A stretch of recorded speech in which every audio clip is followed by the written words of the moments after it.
దావుద్ ఇబ్రహీం ఆస్తుల వేలానికి మంచి స్పందన వచ్చింది. ఆస్తులను చేజిక్కించుకునేందుకు చాలామంది ప్రయత్నించారు. మహారాష్ట్ర రత్నగిరిలో గల మాంబెక్కేలో ఉన్నటువంటి 4 ఫ్లాట్ల ఈ వేలం శుక్రవారం జరిగింది. Smugglers and foreign exchange manipulators authority online ద్వారా వేలంపాట నిర్వహించింది. 4 ఫ్లాట్ల ధరను 19 లక్షలుగా నిర్ణయించగా ఒక ఫ్లాట్కు మాత్రం భారీగా ధర పలికింది.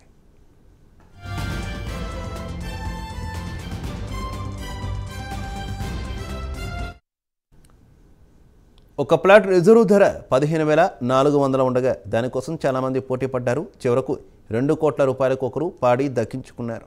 మిగతా 3 మాత్రం తక్కువ ధర పలకాయి. ఒక ఫ్లాట్ 1.56 లక్షలకు కోట్ చేయగా 3.28 లక్షలకు వేలం పడ్డారు. ఈ ఆస్తులు దావుద్ తల్లి అమీనాకు చెందినవని వేలం వేసిన సంస్థ పేర్కొంది.